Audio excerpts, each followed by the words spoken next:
guys, it's Amanda and welcome back to my channel and welcome back to another video.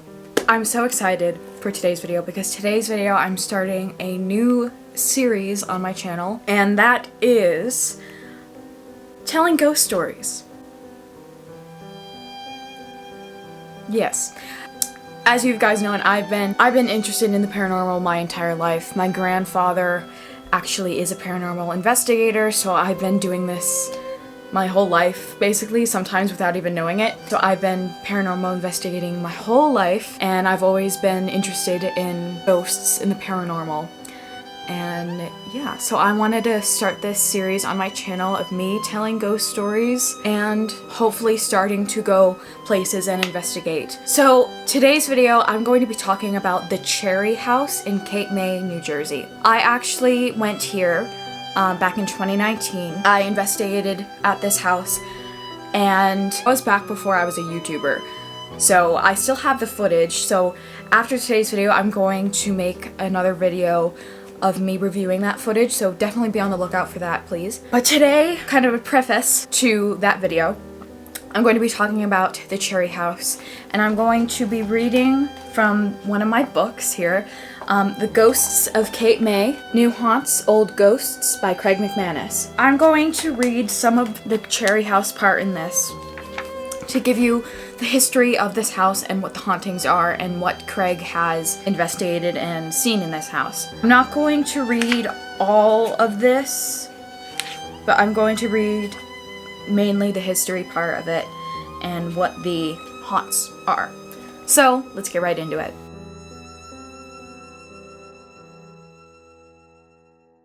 The CHEERY house. Wander down Hughes Street on any given night and you may think every house is haunted.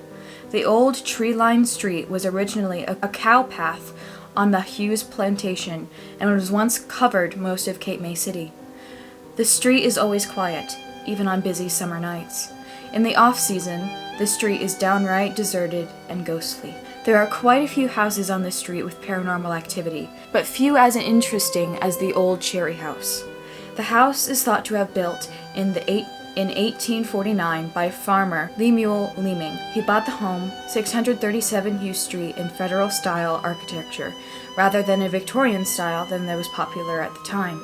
Leeming only stayed a few months. He may have built the house on speculation. The home was sold to Cape May grocer Samuel Swain and his wife Martha, who owned it until 1854. The Swains sold the CHEERY house to Delaware River pilot James McRae and his cousin William Seitz. It is here that the ghostly heritage of the house begins. McRae's spirit is still very much in command of the household. With him is the spirit of a boy, possibly a young man, yet to be identified. Since 2000, the CHEERY house has been owned by Frank and Beth Ackert, who have came to Cape May from Pennsylvania. The Ackerts purchased the home from the estate of Louis Kaup, who bought the house in 1969 and lived there into her 90s. Kaup may complete the ghostly trio haunting the CHEERY house, or there could be 4 spirits residing in this old homestead. The house was a revolving door of family, history, and ghosts. So, as it continues, Craig McManus actually investigated this house, so in this, he is interviewing the owners of the house. He visited Beth and Frank one weekend in April of 2012. She was eager to tell him about some of her experiences, and he was eager to listen. When Frank and I first bought the house in 2000, we had issues with doors opening. During our first winter here, we wanted to save on heat, so we would go around and close all the doors to the rooms.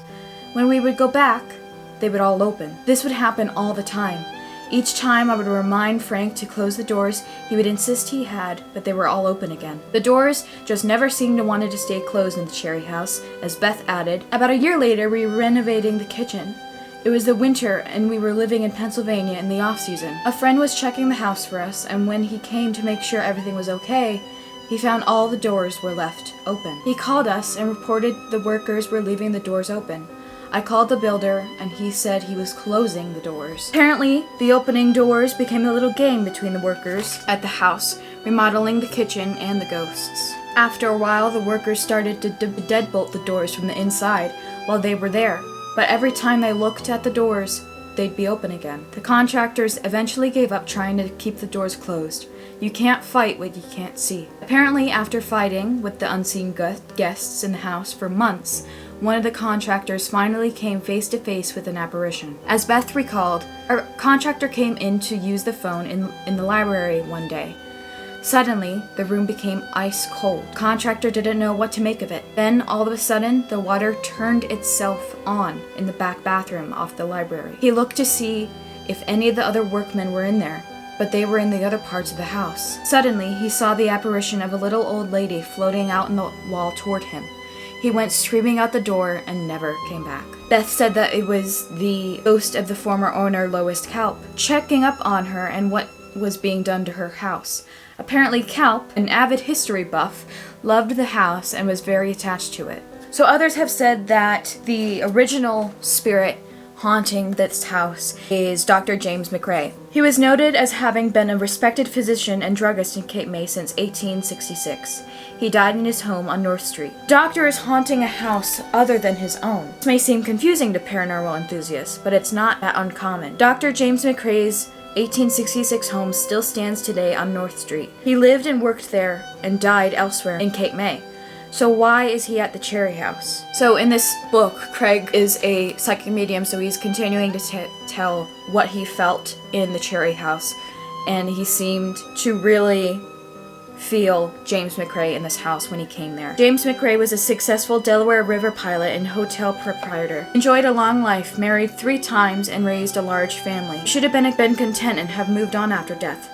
But when he died at age 84, he beelined right back to the home and apparently has never left. I assume since his son, Alexander M. McRae, was a physician with a practice in 1892, the elder McRae must have been either visiting or under his son's care when he died in that city. He and his second wife, Rachel, were also married, so they may have had a winter home there as well. What motivation James McRae had for returning to Cape May in spirit is still unknown. McRae complained to me about the house being called the CHEERY house. I asked Beth about the name. She told me Lucy Bolton CHEERY purchased the house in 1925 and stayed for 22 years.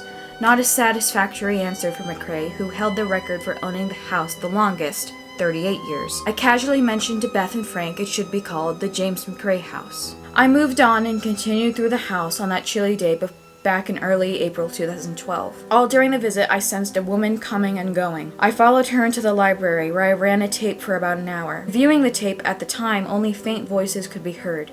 Unfortunately, with hundreds of tapes I have made at haunted locations over the last 20 years, the CHEERY house tape has disappeared. The spirit of the woman I encountered back in 2012 understood what I was doing and recognized the cassette tape recorder. The woman seemed more modern, not of McRae's time. Was she a visiting spirit from the other side? The other lady in the house is much more difficult to pin down.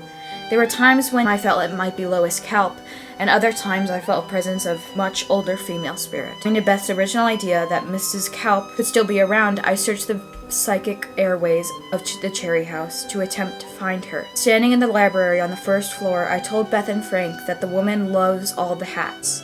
She's mentioning a collection of something, and I assumed Beth had a few stashed away somewhere that the ghost had seen.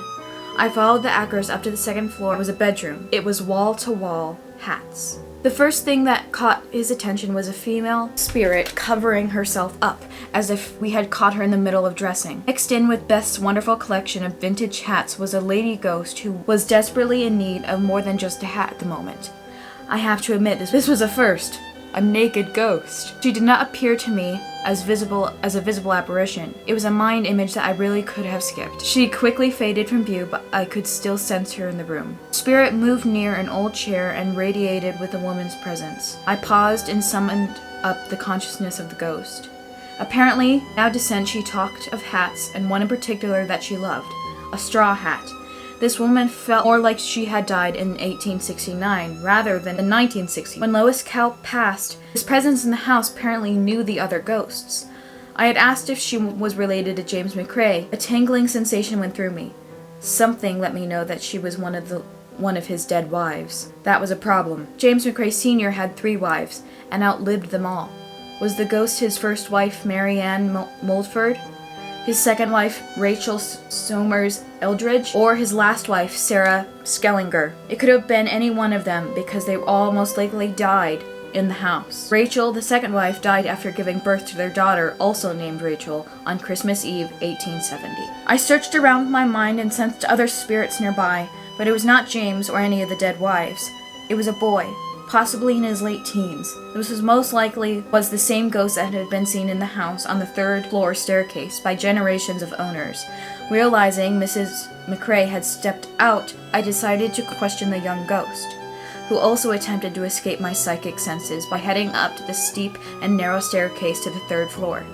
I was right behind him. On the third floor, an attic converted into two bedrooms, the energy was the strongest. Boy was there and seemed quiet at home. I had the same feeling one would have if visiting someone's bedroom filled with personal belongings. This was his personal space, and I was being allowed to enter it. I studied the boy's movements for a moment, eyes closed.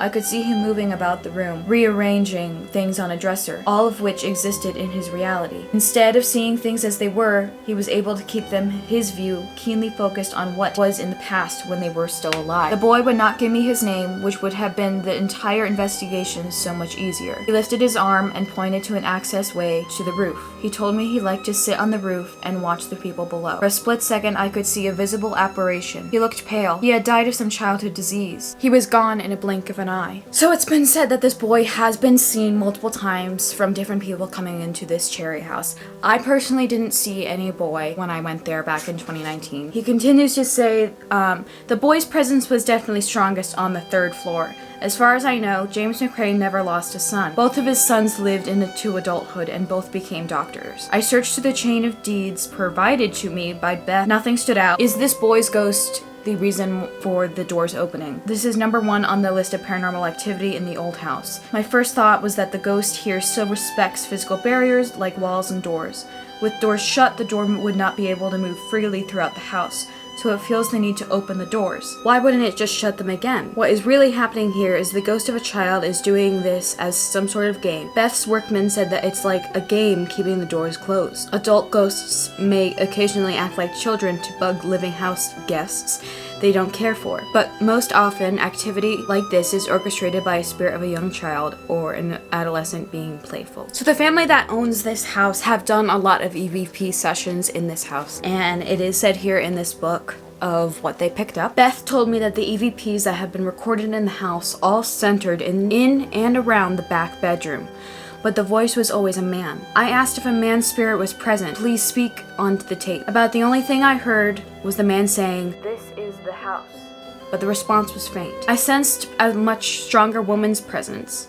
I asked if there was both man and a woman spirit in the room. There was no response. Ghosts would certainly move throughout the house, but a woman in spirit has this territory staked out as her own. I kept hearing the name Rachel in my mind. I asked if McRae's wife Rachel is in the room with us and if she died in the house. One clear voice says, "I'm reading that." Another garbled woman's voice sounds like she's saying, "I couldn't die." Beth had brought in the list of the McCrae family and the family tree info and was looking through the papers on the other side of the room to help verify things I was getting. It sounded like a boy's ghost was saying he was reading about the family. He must have been standing next to Beth. We don't know who this boy is.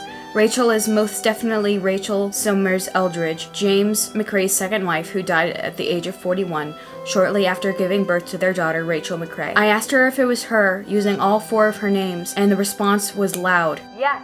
Her voice was squeaky and a little distorted, but the response was clear. I wonder how the second Mrs. McCrae felt about running into the first Mrs. McCrae in the house after she crossed over. How did James McCrae convince both wives to share the house with him? Last stop was the third floor, the attic. A man and a boy's ghost are often spotted on the steps going up to the third floor. As I mentioned earlier, this is where I felt the boy's presence a few years earlier. I had one goal here: to get a ghostly boy to reveal his identity on the audio recording. The third floor had been used as children's bedrooms during the McCrae family years. James McCrae did not lose a son, but there was one child spirit, possibly 2 children's spirit, in the attic with us that day. The first EVP recorded at the beginning of the attic session is a boy saying, "That's for the tape," near my phone. I was recording on my phone rather than using a noisy cassette recorder as I did in the past. The boy must not have understood we can now use phones to record. An EVP on someone's recording during the living McRae's family visit